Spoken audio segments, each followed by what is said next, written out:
成雲啦、健身啦，甚至乎有我哋兒童樂園喎。冇錯，係啦，咁啊仲有地方咧有我哋嘅環跑道啦嚇。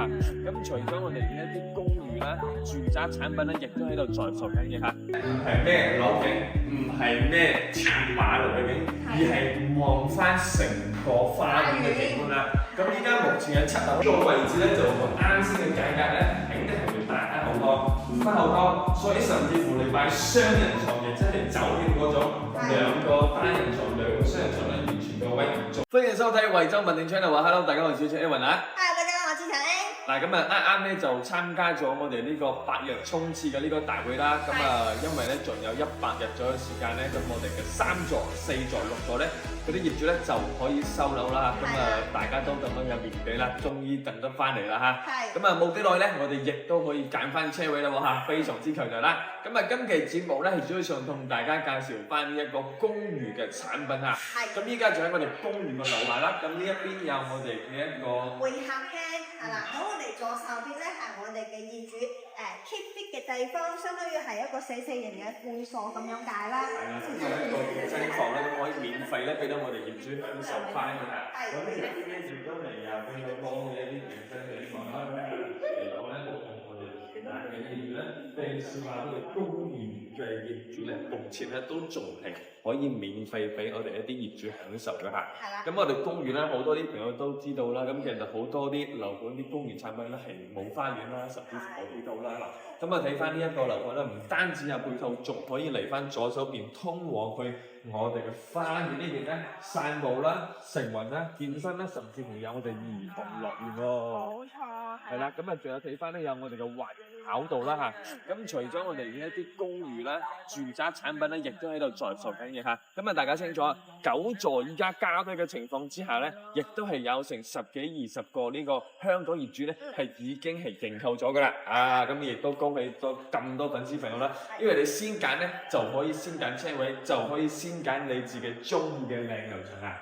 嗱，咁我哋嘅公寓嘅一個門口咧就喺呢個位置嘅，咁可以望翻啦，我哋啲裝修啦等等啦，喺深圳林森嘅呢個地段嚟講啦，你話30萬個業主可以買到呢啲咁嘅品質，仲要帶埋裝修嘅一啲 loft 雙嘅公寓。你就覺得性價比高唔高咧 ？Loft 公寓係啦，咁入邊咧而且係帶埋我哋嘅電梯同埋我哋嘅空調嘅嚇。係啦，咁個電梯咧係上海3菱嘅牌子嚟嘅。30萬嘅 Loft 公寓究竟係點樣嘅間隔咧？嗱，大家一齊嚟睇翻啦。首先入到嚟咧係有我哋嘅一個交付俾大家嘅指紋密碼鎖嘅一個門啦，以及咧呢度就係上樓梯。咁如果大家係諗住投資出咗嘅話咧，呢邊咧又或者上邊咧，亦都係仲有一道門嘅喎嚇嗱。咁呢度入翻嚟咧，仲有一道門，呢度咧係屬於1層嘅一個位置啦嚇。咁入到嚟先睇翻個洗手間啦。係啦，咁我哋公寓嘅洗手間咧係可以做翻一個乾濕分離啦，到時呢個拉鏈底落嚟就可以撇掉我哋嘅水啦。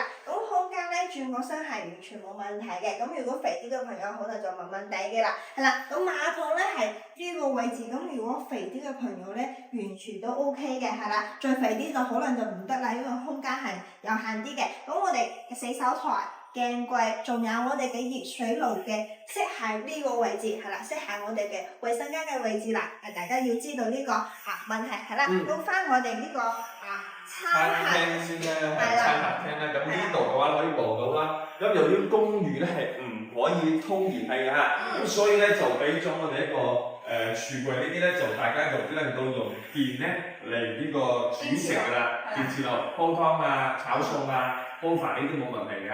咁至於我哋公寓嘅水電咧，究竟係幾錢咧？我相信大家都係非常之好奇，咁我哋最尾同大家公佈翻啦。咁啊，包括埋呢一度上邊係樓梯嚟㗎嘛，咁所以呢邊咧大家到時可以做翻啲櫃仔雪櫃啊，或者我哋一個餐邊櫃啦，又或者想放翻我哋嘅餐台啦，你話2個喺度煮飯咁樣，係咪喺度食飯啊？呢兩張台咁啊，坐呢個位置食飯，咁亦都係 OK 冇問題嘅。咁呢個位置咧，佢預留咗我哋一個洗衣機嘅位置啦，同埋我哋細細哋嘅雪櫃嘅位置。當然如果你想大翻啲雪櫃咧，你到期識翻入呢一邊咧，亦都係 OK 嚇。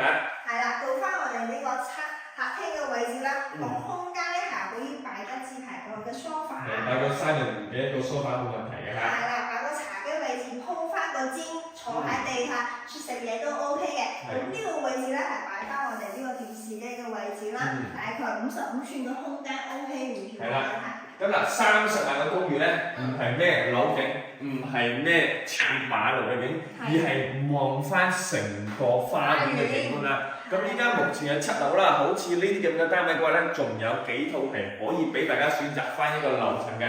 當然高翻些少啦，目前都仲有。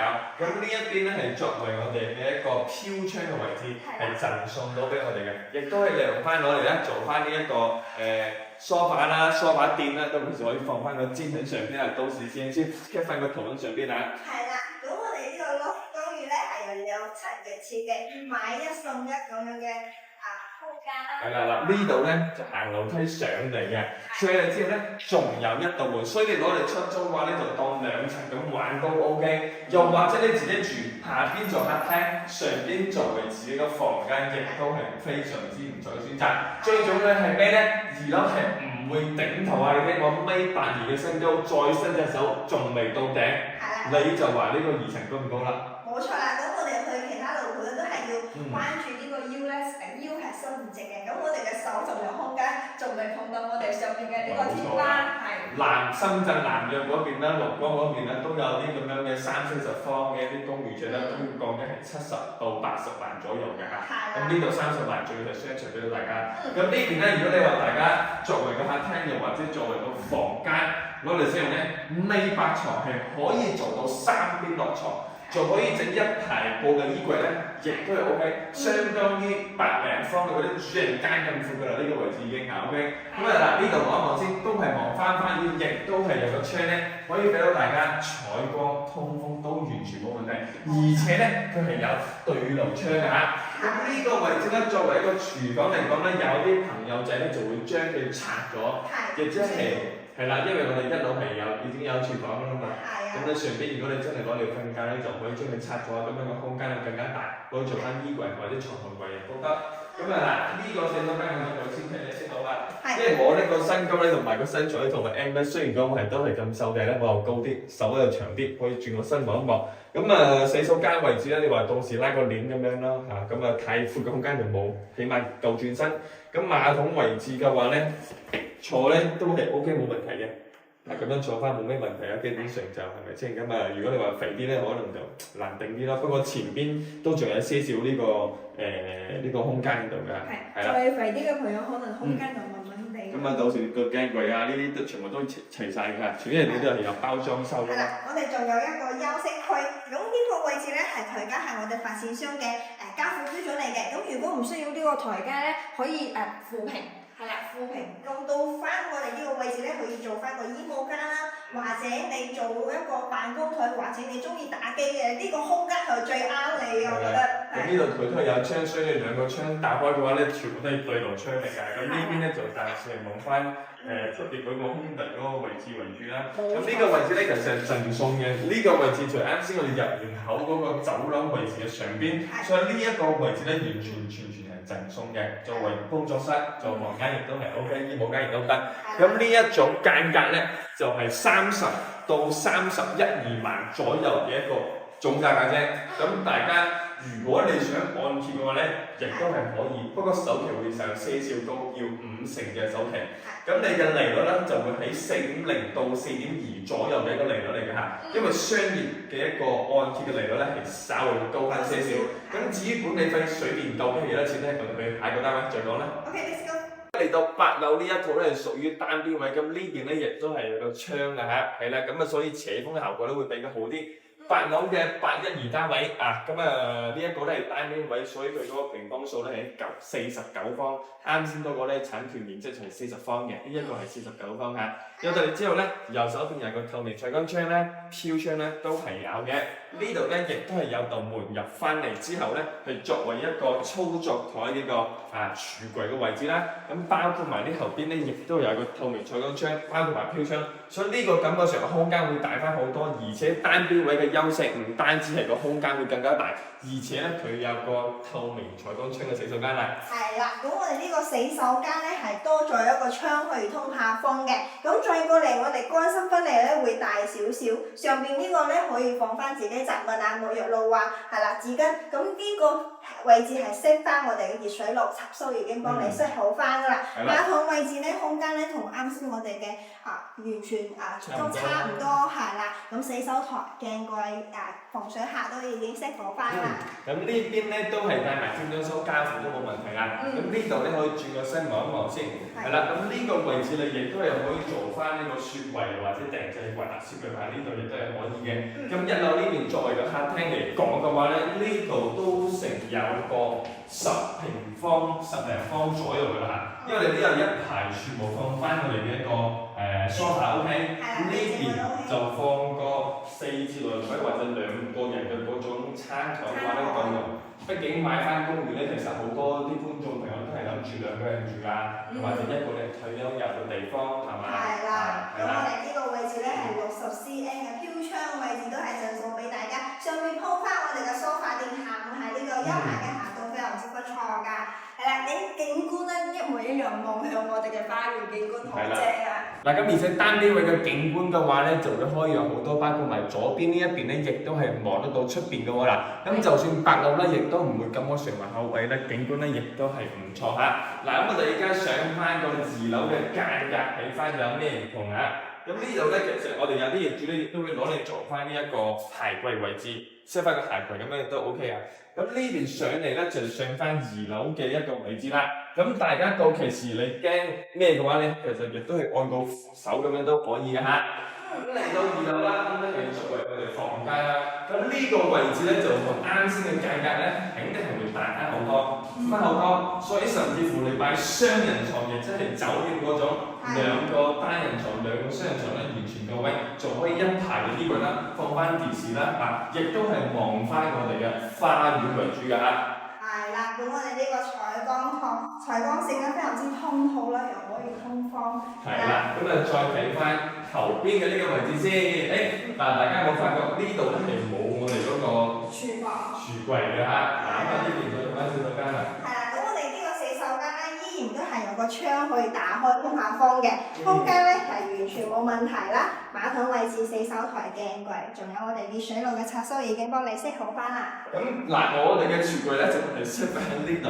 當然，如果你唔中意，其實可以拆咗佢，又或者你分2層出租嘅話咧，或者自己喺1樓住或者自己喺1樓住，自己喺2樓住。你想分開煮食嘅話咧，你就可以咁樣設計。又或者你想做衣帽間、做房間、做翻呢個餐廳位置亦都得，亦都可以將呢個拆咗佢，直接喺1樓煮食，亦都係冇問題。呢邊亦都係咁開闊咁亦都係望翻出邊咧，亦都有個窗可以通風採光。咁呢個位置咧，對比啱先嗰個位置嚟講咧，亦都係闊翻些少。畢竟我哋嘅產權面積去到49平方米。咁呢一個單邊位嘅總價咧，大概就喺40到42萬左右嘅，就俾大家揀翻咩樓層。呢一個咧，仲有幾套嘅貨量係可以選擇翻嘅啦。係啦，咁我哋落去再同大家做翻個總結先。Okay, let's go。咁啊，同大家結個尾先嚇嗱。咁我哋呢個公寓嘅水電費究竟幾多錢咧？嗱，咁啊管理費嘅話咧就係5蚊雞個平方嘅，咁啊就乘於你嘅一個平方數啦。咁啊正常嘅間隔嚟講，30平方嗰啲咧就係大概係喺150蚊左右啦。咁如果你大些少咧，其實仲有個10單位嚇。10單位嗰個嘅話咧，都會贈送嘅面積比較多啲咧，會贈送你17個方。但係10單位嘅話咧，佢嗰個價格咧就稍微會貴過3-5萬蚊咁樣嘅，係啦。咁我哋最尾睇嗰隻單邊位1、2號房嘅話咧，亦都係會貴翻些少，嗰個咧就49方。咁因為單邊位啦，有呢個窗啦，呢個洗手間，所以佢嘅價格咧就貴翻些少嘅，又係大概喺40到42萬左右㗎嚇。咁啊樓層嘅話咧，目前亦都仲有得揀8樓、10樓、11樓咧，亦都有得選擇，不過唔太多。咁我哋水費嘅話咧就係4.86蚊1噸嘅，電費咧就係7毫至1度電，稍為咧會比住宅嘅用水用電咧稍為會貴翻些少咁多嚇。咁啊所以大家如果你考慮公寓嘅，係啦，要考慮翻呢一點啦。雖然講話公寓嘅價格平啦，但係水電費咧會稍微高翻些少。但係你話平時兩公婆住嘅話咧，其實都用水用電嗰時話唔太多，其實差別咧係啦，都唔算話係太大嘅嚇。